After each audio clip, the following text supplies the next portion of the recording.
Hello and welcome everybody. I'm Anthony Gonzalez and I'm the program coordinator for the Higher Education Center for Alcohol and Drug Misuse Prevention and Recovery. I want to welcome you all today to our webinar titled Fish and Chips, Comprehensive Collegiate Problem Gambling Programming, featuring Michael Bazzelli. Before we get started with today's session, I do have just a couple of housekeeping slides I would like to cover.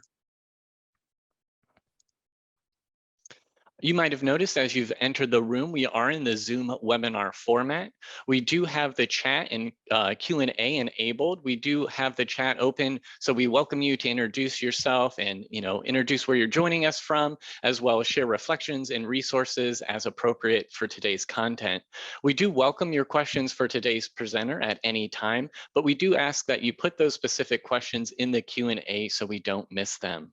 We do have live captioning enabled for today's session, and you should be able to turn that on through your bottom dashboard. If you have any trouble with that, please send me a message and I'll be happily walk you through that process. Additionally, we encourage everybody to learn more about becoming a member of the Higher Education Center. You can learn more about the different membership tiers and the benefits that go along with them by visiting our website at hecaod.osu.edu. And with that, it is my great pleasure to introduce you today our presenter, Michael Bazzelli. Michael has served as the Associate Director of the Problem Gambling Network of Ohio since February 2020. He has previously served on the organization's board as its vice president. He serves on numerous local, state, and national boards and committees, including the Ohio Problem Gambling Advisory Board and the affiliates and prevention committees of the National Council of Problem Gambling. He oversees workforce development initiatives for professional and organizations and manages the Warm Transfer Line, which links callers of the Ohio Problem Gambling Helpline to on-call specialists. His other professional interests include working with university students and campus leaders to create and implement sustainable programming, building interdisciplinary partnerships, and promoting collaboration across the field. He received his bachelor's degree in public health from Slippery Rock University and his master's of public health from Kent State University. Thank you for joining us, Mike, and it's my pleasure turning it over to you at this time.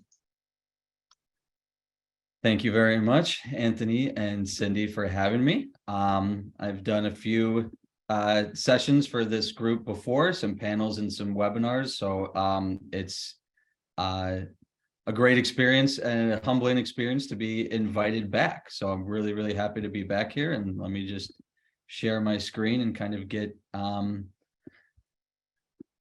my screens situated here. Pull up the chat so I can comment with you all and see the Q&A. So I'm kind of all just caught up on everything. I'm seeing people from Illinois, New York, Penn State, Vermont, North Carolina.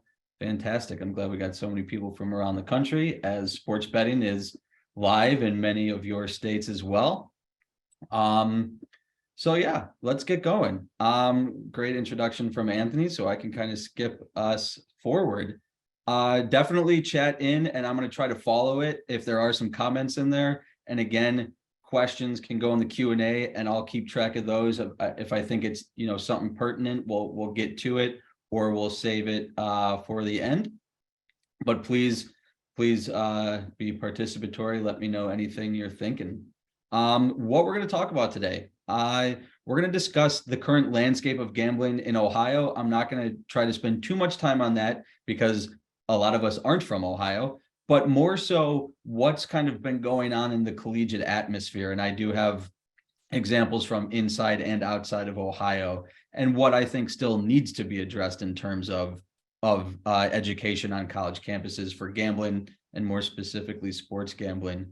We're going to look at what are some of the strategies in developing buy-in and support for these types of programs on college campuses, and then also hopefully leaving you all with a stronger sense of the importance or need to integrate gambling education and messaging into some of your already existing programming. And how we'll do that is I'll provide a few examples through a collegiate program that I ran with Case Western Reserve University out here in Northeast Ohio. So what's with this title? what you happen to hear a lot when you go onto a college campus and say that you want to do some programming around problem gambling, the response often is, we have bigger fish to fry. And that isn't necessarily not true, right? There's alcohol and drug misuse, there's sexual assault and violence, there's suicide ideation, and there's high rates of depression and anxiety. So there is a lot to deal with. There is a lot to have conversations on and educate students on when it comes to their health and their safety and their well-being. So problem gambling is kind of just one more of those things, and one more thing that they might think, we have other things to worry about, we have bigger fish to fry. So when I started getting involved in the collegiate realm with problem gambling, that is a response I heard often. We have bigger fish to fry, we have other things to worry about. But what I started to argue, and where I started to get more success, was, well, then how about we offer both? Instead of me just talking about problem gambling, maybe we can combine all of these topics. Maybe we can combine all these things that students feel they need to learn more about, things that they think are of value. So that's kind of where this fish and chips comes from.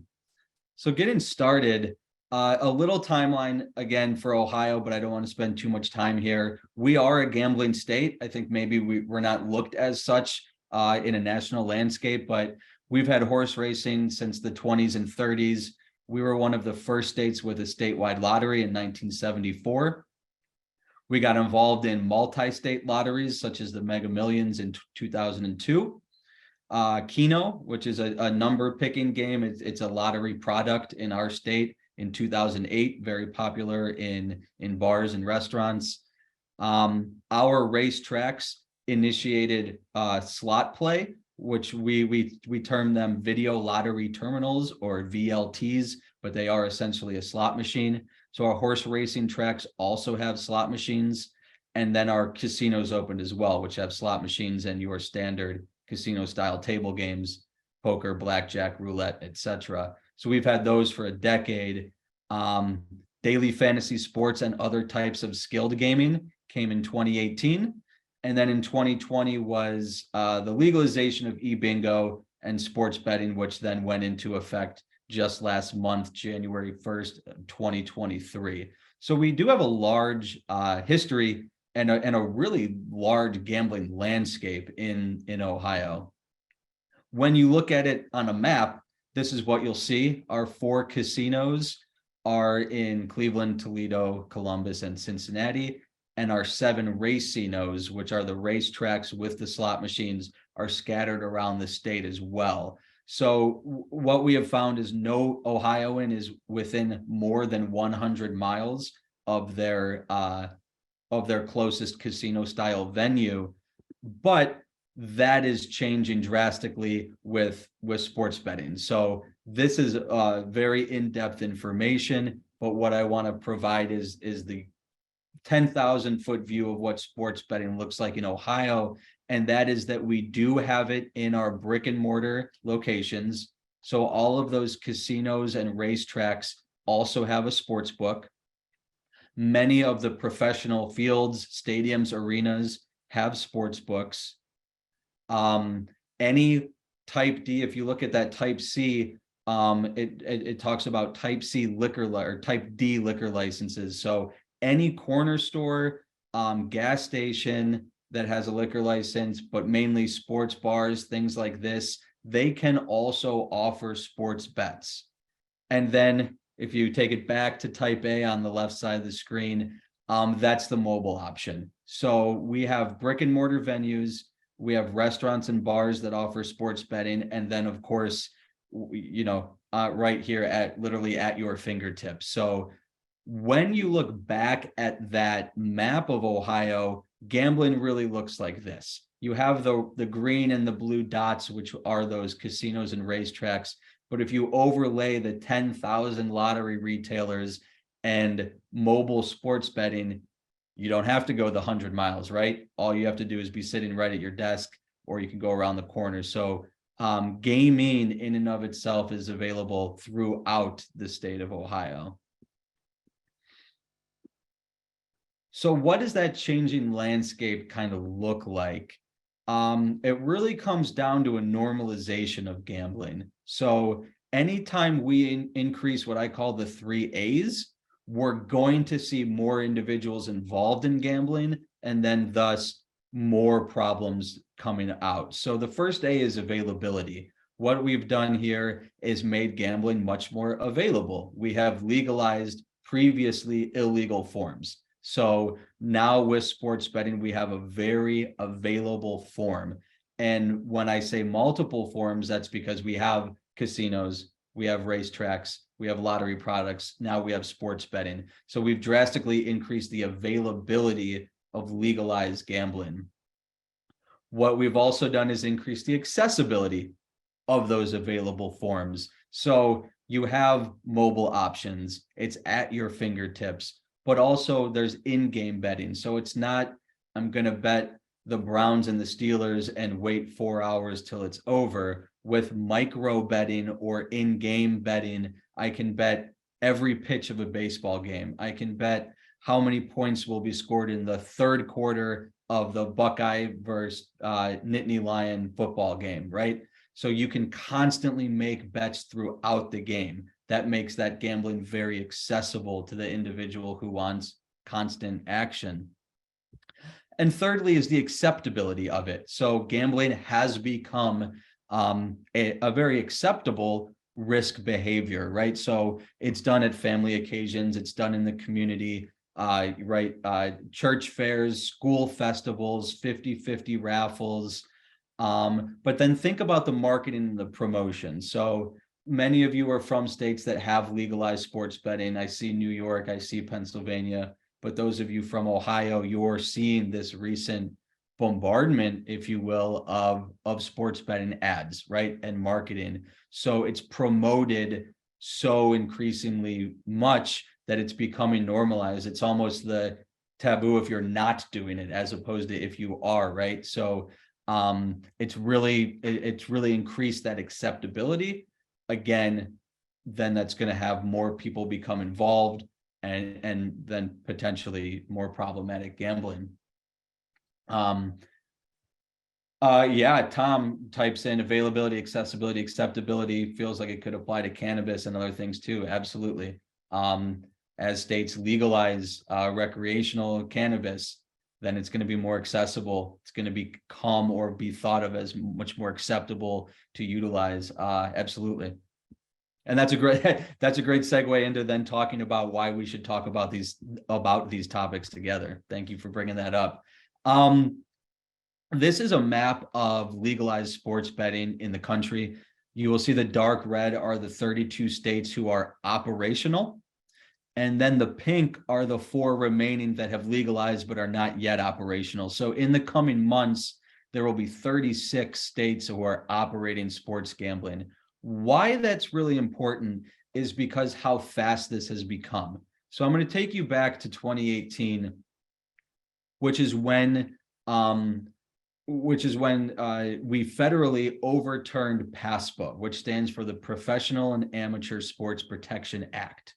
For decades, PASPA outlawed sports betting inside of states who had not already operated it. So mainly Nevada.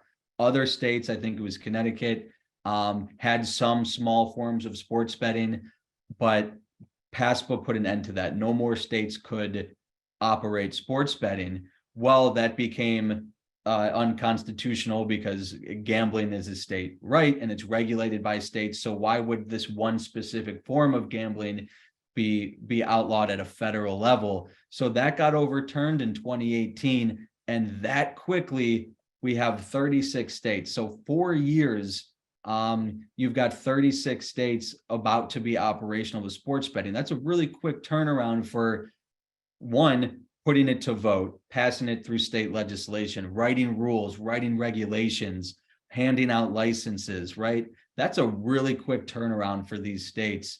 I'm glad that Ohio, we did our due diligence, we took our time with it. That's not to say that other states didn't, but we really tried to make sure we had strong consumer protections written in place One thing that is interesting, and this is true for New York, those of you from the Empire State, in New York, New Yorkers cannot bet on collegiate sports inside of New York. A New Yorker could bet on, maybe, again, I'll use the example of the Buckeyes versus the Nittany Lions, but they can't bet on college sports inside of their state. I don't think that was ever going to happen here. That is something we looked at for a little bit, but in all honesty and in transparency's sake, Ohioans didn't necessarily want sports betting for the Cleveland Cavaliers or the Cincinnati Bengals. They wanted it for our hosts. They wanted it for the Ohio State Buckeye football, right? That is one of the biggest markets for athletics, but also sports betting in this state. So advocating for outlawing or regulating against collegiate sports in Ohio probably wasn't going to be successful. So we took a different stance of, we're going to make sure we have strong consumer protections in terms of age verifications. We're going to make sure, when you're signing up for these platforms, there's things like the availability to spend time limits or monetary limits, that when you open up the app, it's going to say last time you were there and how much was wagered. So really taking as many steps as possible to make sure the gambling that is occurring is hopefully being done in a responsible fashion. But I think this map just shows that explosion again of the 3 A's, the availability, the accessibility, and the acceptability that has happened in such a short time. Again, some numbers. I'm going to go through these fairly quickly because, one, it's Ohio specific, but two, it's actually starting to get a little old. These are 2017, so 5 years. But what is problem gambling, first and foremost, right? We don't judge or we don't diagnose gambling in terms of how often someone gambles or how much money they spend. It's more based on the aftermath, right? What are the consequences that come from the behavior? So are there consequences to someone's physical and mental health, their emotional, social, and spiritual well-being? Are we starting to see consequences to their responsibilities? So their employment, education, and finances, of course, being a big one. Consequences to reputation, family, friends, so those relationship factors as well. So gambling really can be influential, be impactful throughout the lifespan and all these different parts of our life. And that's then when we look at, is this a problem gambling or a gambling addiction? Numbers in Ohio, again, this is from 2017. We just did another large prevalence study in 2020. I don't have those numbers yet, but looking back to 2017, you can see in bold there, 10.3% of the general adult population was at some level of risk for problem gambling. And you can see the large kind of raw data up top on the table. But then if you break that down even more to individuals that could be diagnosed with gambling disorder, you see 0.9%. Okay, 0.9%, that's not very much. But when you look at the numbers, that's 76,000 people, right? So 76,000 people potentially being able to be categorized, diagnosed with gambling disorder. That's a massive number, right? And then looking at the forms or frequency, what's really interesting, if you look in that light green, sports betting, at 16.2% of the respondents saying they were engaging in sports betting. I'll remind you that this is 2017. So this is before PASPA was overturned in 2018, which allowed states to start talking about legalizing sports betting. So this was long before Ohio was even considering being able to operate or even legalize sports betting. And we had 16.2% of the population already engaging in illegal sports betting. So what is that number going to look like in 2022 when it was still illegal in Ohio, but at least we knew it was going to be operational? And then what would that look like moving forward? It probably is safe to say that that's probably tripled. And I'll show some data on what we've seen from helplines that can attribute to that. And those forms, in blue, you have at risk for problem gambling or a problem gambler. So you can see that sports, 24%, casino and racing, 24%. So those were the two largest forms of problematic play among all the forms that we have here in Ohio. So again, this long before sports betting was even legalized and operational. And that's not to say that, that's not to say that people aren't still engaging in other forms. Historical forms are having problems with it, right? Because you can see that as many as many reports of problematic play were happening with casino and racino, and lottery shortly behind as well. This is something I threw in here last minute, so I apologize. But this is data from January 2023. So every month our helpline provides us with some really great data from calls to the Ohio Problem Gambling Helpline. I will have you look at, following my cursor, January 2022, there were 456 calls to the Ohio Problem Gambling Helpline. As we legalized and started gearing up for operating sports betting, you can see these numbers are increasing. December 2022, we had 635 calls. We started operating sports gambling January 1st. January 2023, we had 1,500 calls to the Ohio Problem Gambling Helpline. So we tripled our calls in 1 month after we legalized and started operating sports betting. Some other interesting data points you'll see is by far callers report financial problems or family problems being the reason that they're calling. And also really interesting is 48 calls reported that their problematic play or the time in which they were experiencing consequences was less than 1 year. In December 2022, that number was only 14.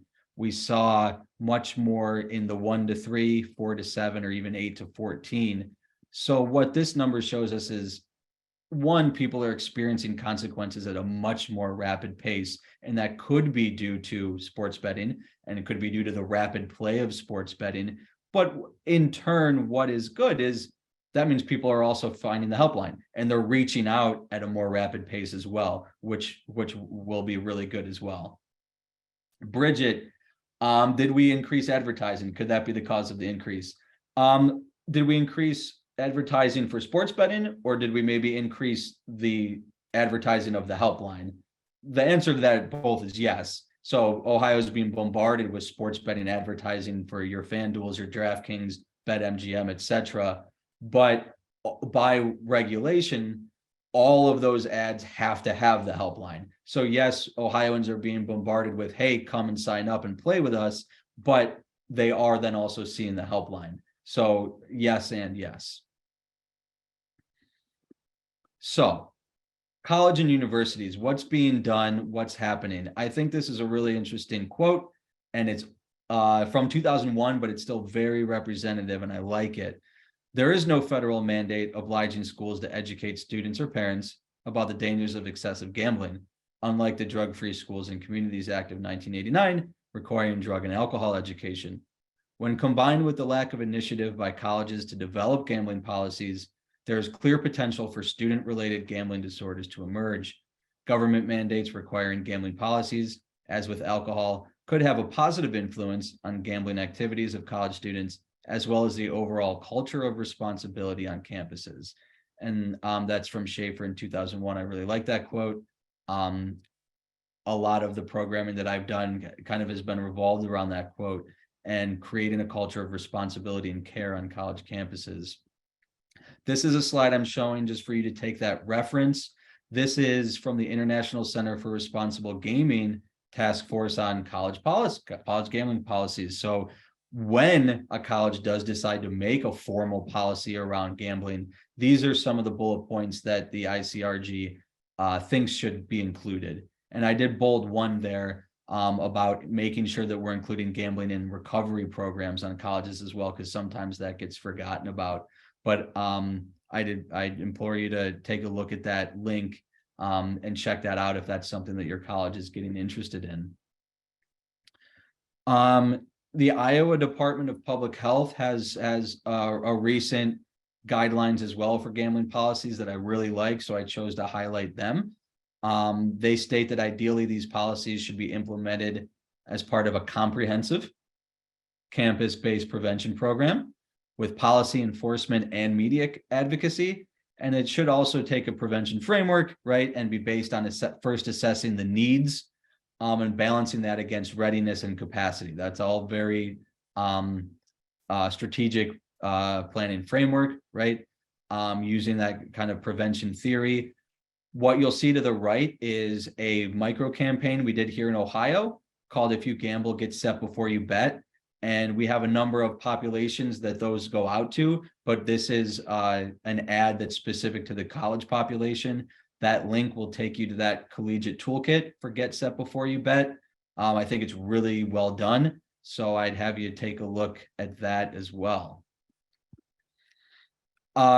IDPH goes on to say some of these policies should address things like prohibiting using university-owned computers to gamble, prohibiting gambling at special events such as things like casino nights and poker tournaments, eliminating advertising from gambling operators, which we do have here in Ohio.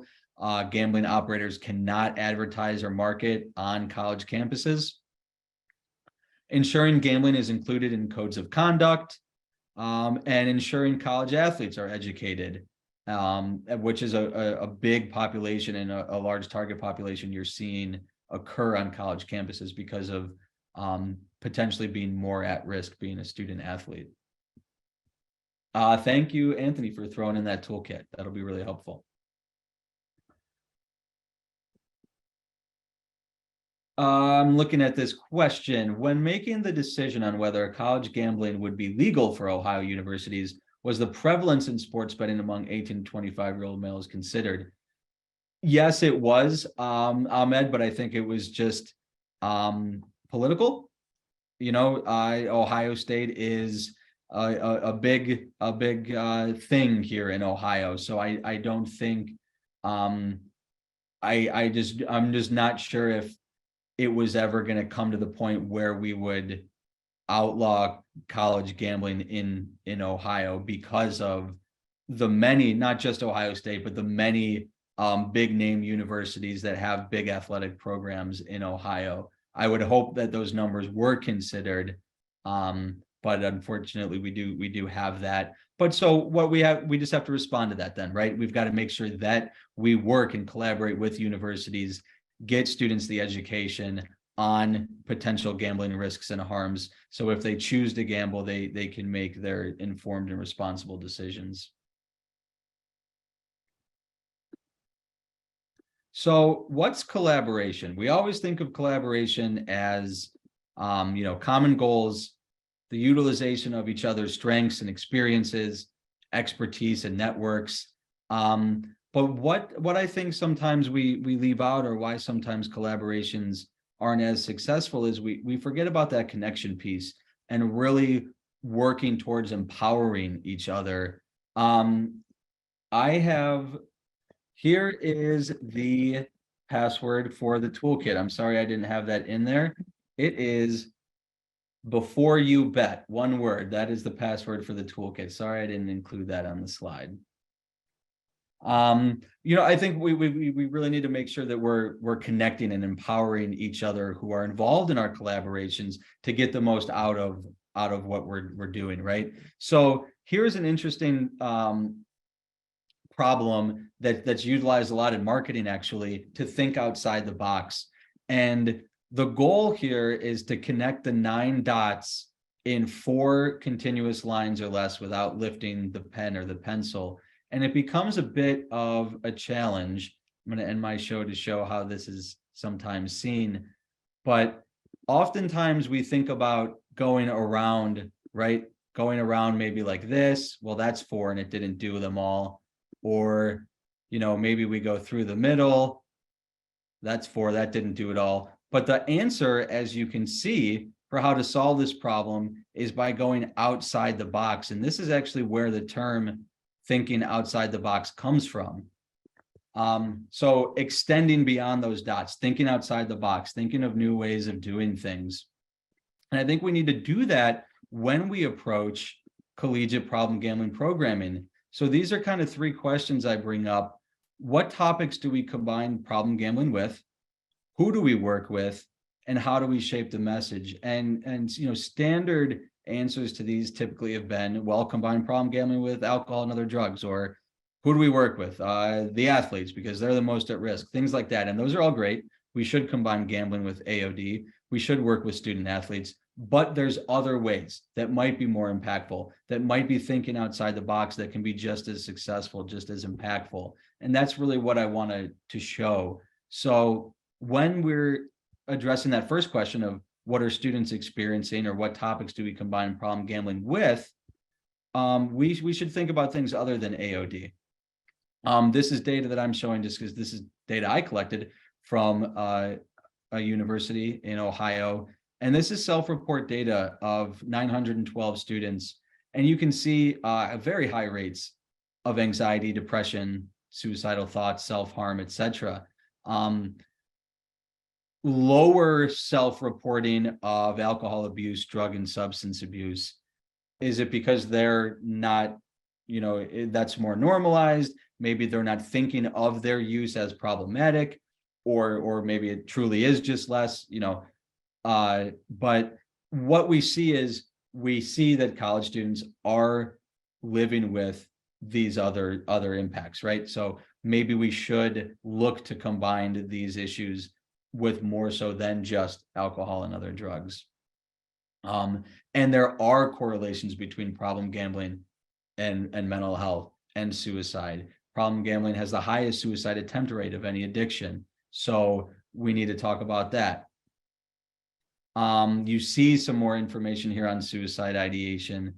As high as 77% of people with a gambling disorder have suicidal thoughts or feelings of wanting to die on a daily basis, while 39% live with suicide ideation. So there's some action planning there.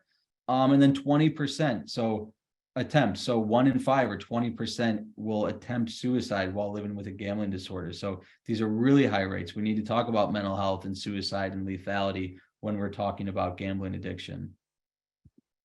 So that could be a tie-in. Here's some, there were 3 high-profile student athlete deaths by suicide across the US, and this was in March of 2022, last year. One of the teammates of one of the athletes was quoted as, "It's a fear about being judged. It's a fear of being seen as weak when you're supposed to be seen as a competitive athlete." So what we really want to do there is decrease that stigma, right? We want to increase help-seeking behavior. We want to have these conversations.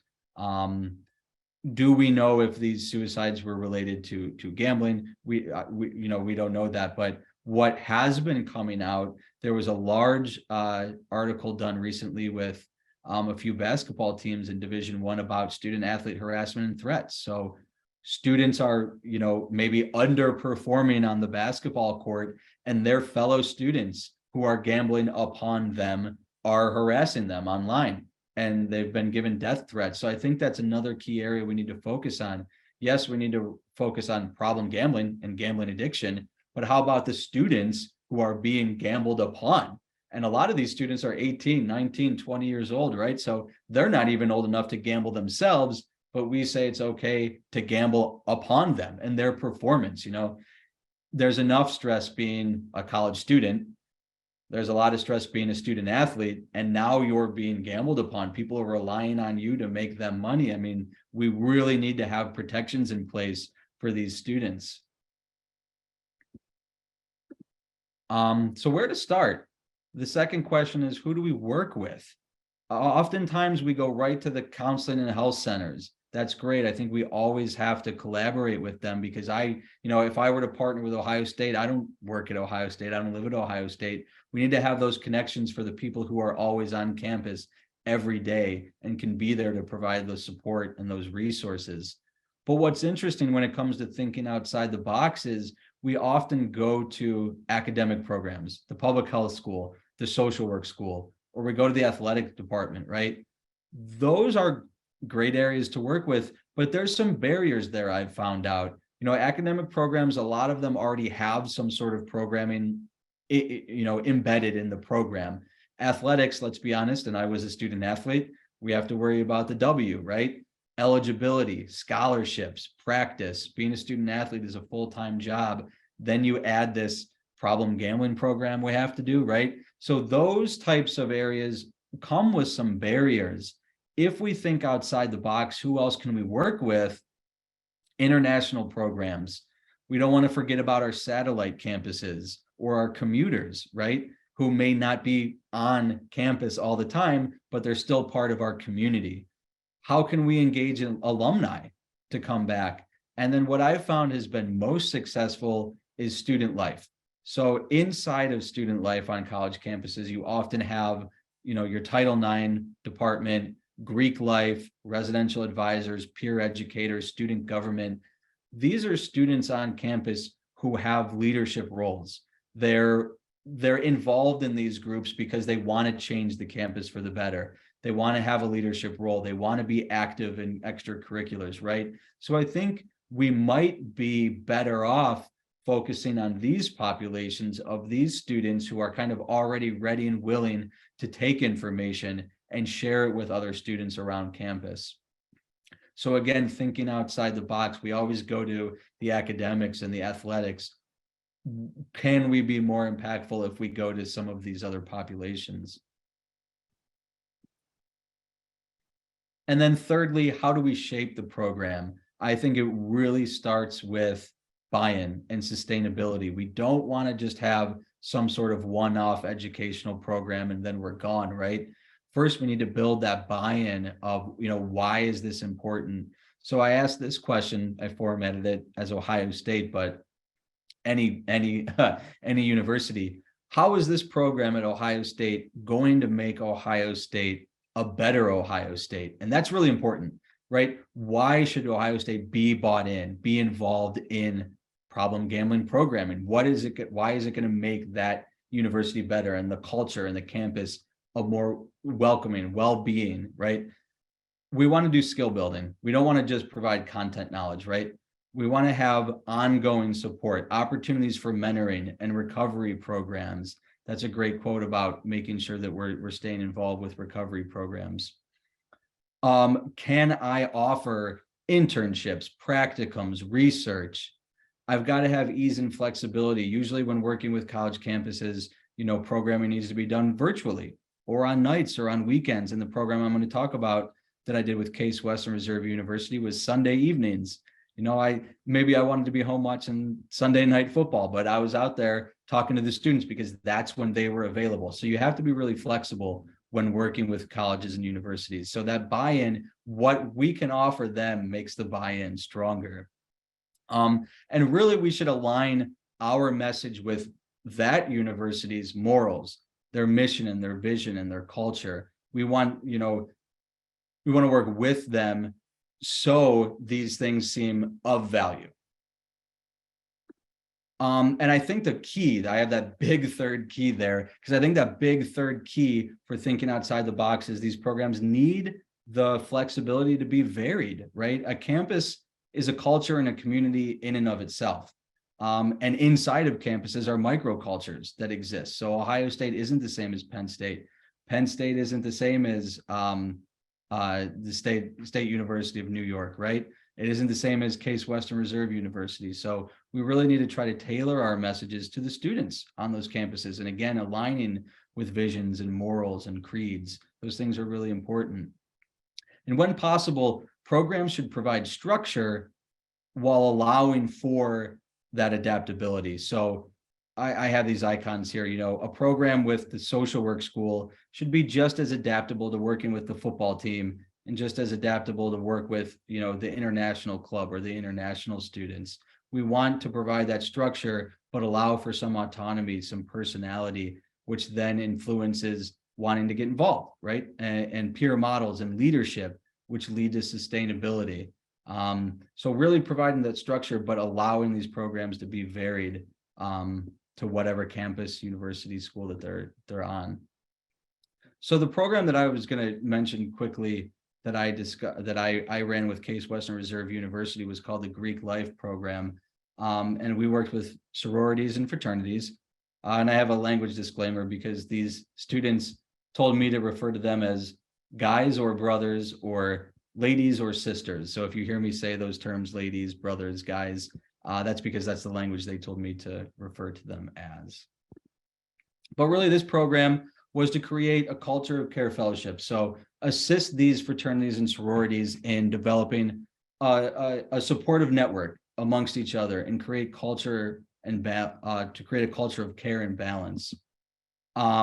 This was the partnership, a number of different organizations involved in this. But what we did is, again, thinking outside the box, we thought, let's work with the public health school because I have my degree in public health. Thought about working with student athletes because I was a student athlete. And I found that there were a lot of barriers to those.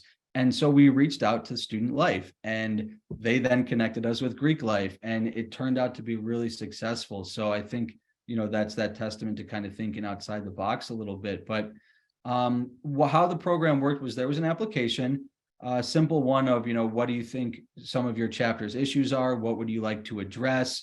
How would this impact the culture of care inside of your chapter?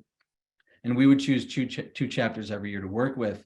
We would do an assessment that was focus groups with the chapter members, and then key informant interviews with the leadership of those chapters. We'd take all that information and make some recommendations on programming we thought would help the chapter. We discussed and agreed upon that programming with the chapter leadership, instituted the program, implemented the program, and then had some evaluation and consultation throughout. We also wanted to be really inclusive, right? So I think oftentimes when we think about Greek life, we think about those social chapters. But Greek life, there's also academic fraternities and sororities. There's cultural specific fraternities and sororities. So we wanted to be inclusive of all that as well, and chose through the application process different types of Greek life chapters to work with. This is some of the programming that came out. So again, you're always going to have that connection with AOD. So we did some programming on substance use and gambling and what those connections are. But we also did ones on having effective conversations, how to bring up or provide support to a brother or sister who might be struggling. We wanted to have conversations on stigma, stigma of mental health, stigma of addiction, stigma of treatment seeking, medication use, all this kind of stuff. We did programming on positive coping mechanisms, self-care and positive affirmations. We also did one on codependency and healthy boundaries. So why I think this is important is that fish and chips, right? It wasn't going to work just to say, we want to talk to your students about problem gambling. Well, we have bigger fish to fry. We have all these other things on this list that students need to hear about, want to learn about. All right, well, then let's do that. If you have bigger fish to fry, truly, let's talk about the fish and we'll add the chips as well, right? We'll add conversations around problem gambling. Here's an example of how that worked. I'm just going to give one example of one sorority, 1 year, but I think the biggest testament to it. In the focus group with this one sorority, they had things to say about gambling's a waste of time, just lost money, why throw money away? When we learned that their brother fraternity spent a lot of time gambling, one of the sisters said, wouldn't they rather spend time with us, right, than go to the casino? So kind of pretty dismissive of gambling just in and of itself, right? They had limited awareness of gambling as an addiction, what the warning signs might be, the consequences and severity of a gambling addiction. They said in their focus groups that they were more concerned with codependency, alcohol as a coping mechanism, and unutilized resources. So that's then what we discussed. Those were the three things of value to the sorority sisters in the sorority. So we can't ignore that. So that's what we talked about with them. But we then took those and made connections to gambling. So for their goals and objectives, they had a goal of feeling a sense of responsibility to reach out. They mentioned when a sister would drink too much, that they looked at them as a burden. So we said, why don't we have a conversation around, if someone's drinking too much, let's be curious, let's reach out, have a conversation about that excessive alcohol use, instead of just blowing them off as a burden and, kind of ignoring them. They also had, again, high levels of risky alcohol use, a number of hospital visits. So we had conversations around, what is risky alcohol use, and binge drinking being thought of as the norm inside of their sorority. they had a service called Watch Care where you can anonymously, you know, you can anonymously report your, you know, thoughts that someone might be struggling. And they really didn't have anybody utilizing that. So we brought up this idea of Watch Care. How should it be utilized? Why you should feel safe reporting things to Watch Care. And then the big one was that codependency.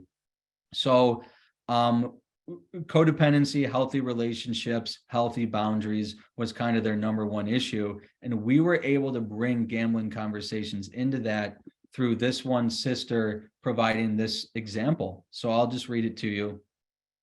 You notice a sister in your chapter has been withdrawing from the group recently, and she hasn't been attending a class you have together. You see her picking up shifts at the local coffee shop when you know she has classes at that time. You find out her boyfriend has been visiting the casino and losing money. You hear from a friend the boyfriend comes home extremely agitated and can become abusive with words and pushing her out of the way when she confronts him. You keep an eye on her and notice she is spending less and less time at the chapter house and in class, more and more time with the boyfriend working. So this was a real scenario that was anonymously given to us that the sister said we were welcome to share. And the sisters were blown away. And of learning of this, they wanted to eat up as much information as they could about problem gambling because it was related to something that they thought was of value, because it was something that they were experiencing inside of their chapter with abusive relationships and healthy boundaries and codependency. So I think that's the testament to finding out what is of value to college students. And then it's our responsibility to make that connection to problem gambling, not just kind of shove problem gambling. You have to know about this. You have to learn about it, right? Let's make it so they want to hear about it. And we left them with this self-care activity where they were to every month discuss a different component of self-care, physical, emotional, spiritual, etc., every month at their chapter meetings. And we went back 6 months later, and all over their chapter house, they had these sticky Post-its of things that they each sorority sister wanted to work on. And they reported after that 6 months, increased mindfulness, decreased anxiety and stress, increased sisterhood and friendships, increased participation at chapter meetings because they had an activity to do. So that was, you know, that really became the gold standard of how we wanted to do this programming, is not only combine it with, you know, what they feel is of value, but leave them with something to continue to work on as well. And we did that over 4 years with that sorority. And there was one sister who, you know, became the risk manager, the vice president, and eventually the president over the 4 years we worked with them, which was fantastic. And after the 4th year, I asked her why she thought this was so successful. And she simply gave me this reason, because it was for us, because we developed a program specifically for them. And I think that goes to that programs need to have some sort of structure, but they have to be able to be adaptable and malleable and varied to who we're working with. You know, the sorority at Case Western should not, and I know it sounds pretty elementary, but oftentimes we kind of just template things and copy and paste. But a sorority at Case Western shouldn't get the same program as the football team at Ohio State, right? That sounds obvious, but sometimes we try to do that. We try to just copy and paste programming when we really need to make sure it's varied for the audience. So when we go back to those keys of thinking outside the box, what topics do we combine problem gambling with? Yeah, we're going to think about AOD and mental health, but it really just needs to be combined with anything that students feel is of value to them and their student life. Who we should work with. We need to work with student and faculty and staff leaders because they hold the buy-in. They hold the keys to getting on campus and being invited and feeling comfortable and having that trust and building that relationship. And then how should we shape the program? Again, that program really needs to be able to be varied and allow for autonomy of the students who are involved in it. And then that really empowers them to take that message and utilize it themselves. So some quick take homes. I know that was really fast. So hard to talk about this topic quickly, but just kind of wrapping up. We always want to make sure that we're intentional with our goals and our tasks. Working with college students, and I know a lot of you are on college campuses, but you've got to really be careful with the timeline, right? There's breaks, there's midterms, there's finals. So working around that collegiate calendar as opposed to our calendar makes the program more successful.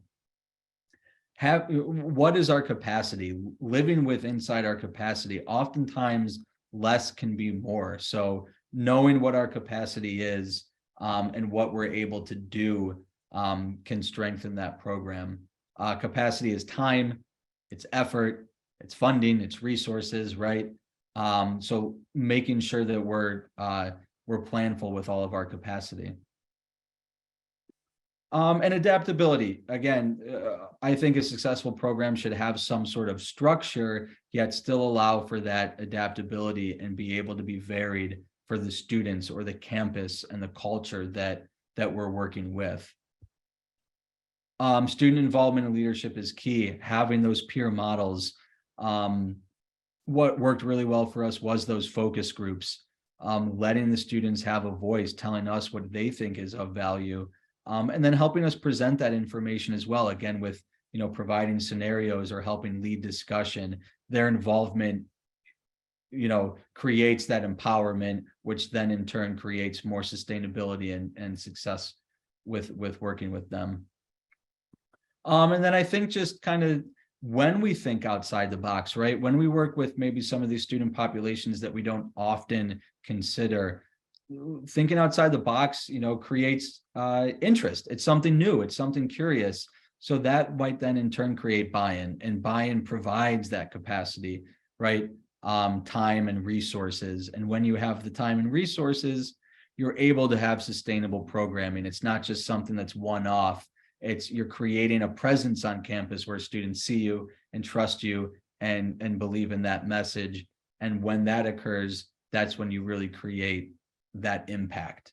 So I think when we start speaking with college and universities about problem gambling programming, we may still get this response of we have bigger fish to fry, but I think we need to use that as motivation and not a barrier and say, that's great. There are other things to think about. Again, there's a lot going on in college campuses in terms of violence and addictions and mental health. We'll talk about all that at the same time discussing problem gambling, because a lot of these things co-occur. So that was a lot of information really quickly, but I want to make sure we have a few minutes for any questions or comments.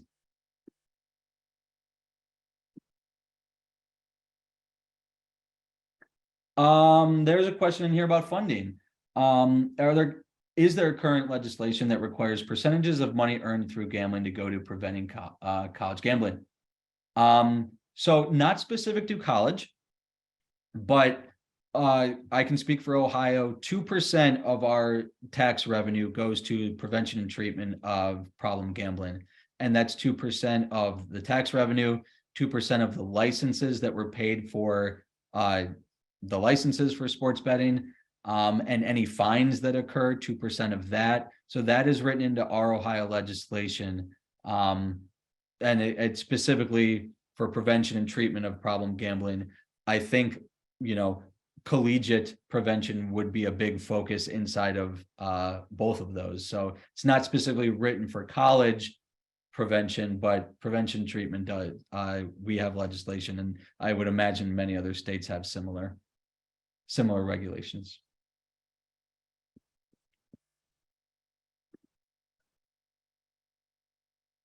And I'll put, I think Anthony's sending out the slides. So you have these slides, and feel free to reach out anytime. If you ever want to just chat or brainstorm, or if a question comes up, please let me know. I'm happy to talk about it. Oh, looks like a knife. I think we have all the questions answered. Perfect. Well, it does look like we have addressed all the questions. So a big thank you to Mike. I echo all of the kind words being said in the chat now. Thank you, Michael, for sharing of yourself and of your work to lead this very timely conversation. I do just have a couple of housekeeping slides I would like to review with everybody. We would love to see everybody to, check out our upcoming water cooler chat that will be happening next month on the 14th, and we'll be focusing on required versus needed programming. Additionally, I recommend staying tuned as additional information about upcoming webinars will be released soon. And as a reminder, today's webinar has been recorded, and you can expect to see the webinar recording along with the resources that were shared uploaded to our website within 3 business days. Thank you, everybody, and take care.